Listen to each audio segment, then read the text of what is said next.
자존감 회복을 위한 7가지 일상 루틴. 자존감과 일상의 관계. 매일 아침 거울을 보며 자신에게 실망하고 타인과의 비교에서 끊임없이 패배감을 느끼는 순간들이 있지 않으신가요? 저 역시 인생의 여러 시기에 자존감이 바닥을 치는 경험을 했습니다. 대학 시절 발표에서 실수한 후 몇 달 동안 자신감을 잃었고, 직장에서 프로젝트 실패 후에는 제 능력 전체를 의심했던 적도 있었죠.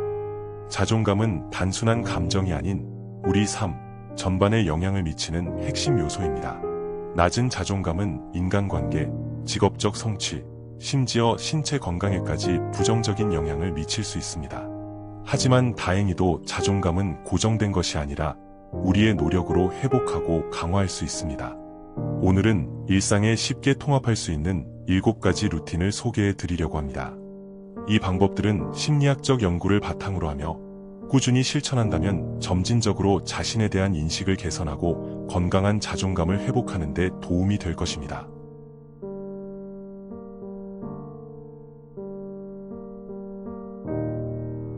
하나, 감사일기 작성하기.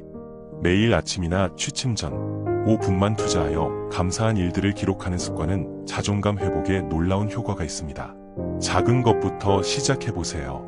맛있는 아침 식사, 출근길에 만난 친절한 이웃, 업무에서의 작은 성공까지 어떤 것이든 괜찮습니다.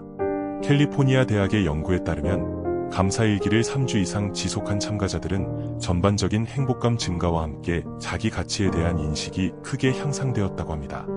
저는 작년에 직장에서 큰 실패를 겪은 후 감사일기를 시작했습니다.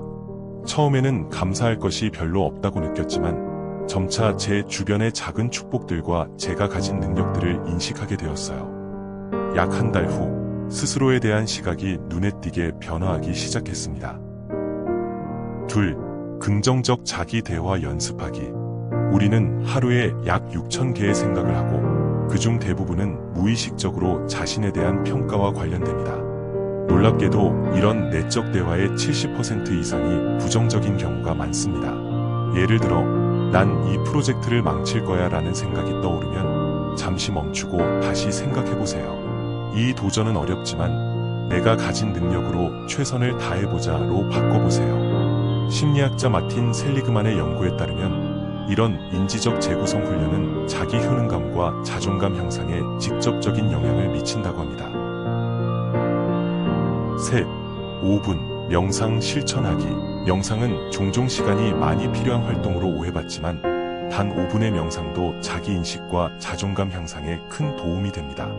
명상은 자기 비판적인 생각에서 벗어나 현재에 집중할 수 있게 도와줍니다. 처음에는 5분도 길게 느껴질 수 있지만 꾸준히 실천하면 점점 쉬워집니다. 명상 앱이나 유튜브의 가이드 영상을 활용하는 것도 좋은 방법입니다. 존스 홉킨스 대학의 연구에 따르면 8주간의 규칙적인 명상 실천이 참가자들의 불안 감소와 자아, 수용 능력 향상에 유의미한 효과를 보였습니다. 넷, 규칙적인 신체 활동 통합하기. 신체 활동은 단순히 체력 향상만이 아닌 자존감 회복에도 강력한 영향을 미칩니다. 운동 시 분비되는 엔도르핀은 기분을 향상시키고 성취감은 자신에 대한 긍정적 인식을 강화합니다. 무리한 운동 계획은 오히려 포기로 이어질 수 있습니다. 작은 것부터 시작해 점진적으로 늘려나가는 것이 중요합니다. 제 경우 우울했던 시기에 매일 15분씩 산책을 시작했습니다. 처음에는 별 효과가 없는 것 같았지만 몇 주 후부터는 그 시간이 하루 중 가장 기대되는 순간이 되었고 점차 제 삶의 다른 영역에도 자신감이 생기기 시작했습니다. 5. 자기 개발 시간 확보하기. 매일 15에서 30분 동안 자신의 관심사나 새로운 기술을 개발하는 시간을 갖는 것은 자존감 향상에 큰 도움이 됩니다. 새로운 것을 배우고 발전시키는 과정은 자신의 가치와 능력에 대한 인식을 강화합니다. 예를 들어 언어 학습, 악기 연주, 프로그래밍, 요리 등 자신이 흥미를 느끼는 어떤 활동도 좋습니다. 중요한 것은 배움의 과정 자체를 즐기고 성장을 느끼는 것입니다. 미국 심리학회의 연구에 따르면 새로운 기술 습득은 성취감을 높이고 자존감 향상에 직접적인 영향을 미친다고 합니다. 6. 건강한 관계 형성 및 경계 설정하기. 우리의 자존감은 주변 사람들과의 관계에 크게 영향을 받습니다. 긍정적이고 지지하는 입장의 사람들과의 교류는 자존감을 높이는 반면 독성적인 관계는 자존감을 갉아먹습니다. 스탠포드 대학의 연구에 따르면 건강한 대인관계를 유지하는 사람들은 그렇지 않은 사람들보다 자존감이 평균 35% 더 높다고 합니다. 처음에는 거절하거나 경계를 설정하는 것이 어려울 수 있지만 이것은 자신을 존중하는 중요한 행동입니다. 점차 연습하면 더 쉬워지고 자연스러워집니다. 7. 성취 가능한 목표 설정과 축하하기. 매일 작은 목표를 설정하고 달성하는 경험은 자신의 능력에 대한 신뢰를 쌓는 데 큰 도움이 됩니다.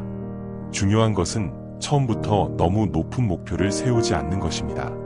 예를 들어 오늘은 30분 운동하기, 보고서 초안 작성하기, 친구에게 연락하기 같은 구체적인 목표가 좋습니다. 하버드 비즈니스 스쿨의 연구에 따르면 목표 달성의 경험은 자기 효능감을 높이고 이는 곧 전반적인 자존감 향상으로 이어진다고 합니다. 자존감 회복은 여정입니다. 자존감 회복은 하룻밤 사이에 이루어지는 마법 같은 일이 아닙니다. 그것은 매일의 작은 선택과 습관을 통해 점진적으로 형성되는 여정입니다. 위에서 소개한 7가지 루틴을 일상에 통합한다면 시간이 지남에 따라 자신에 대한 인식과 가치감이 서서히 변화할 것입니다. 중요한 것은 완벽함이 아니라 일관성입니다. 모든 방법을 한꺼번에 시도하기보다는 한두 가지부터 시작해 편안해지면 점차 다른 것들을 추가해보세요. 가끔 실패하거나 루틴을 놓치더라도 자신을 너무 비판하지 마세요. 그저 다시 시작하면 됩니다. 자존감은 우리 삶의 모든 측면에 영향을 미칩니다.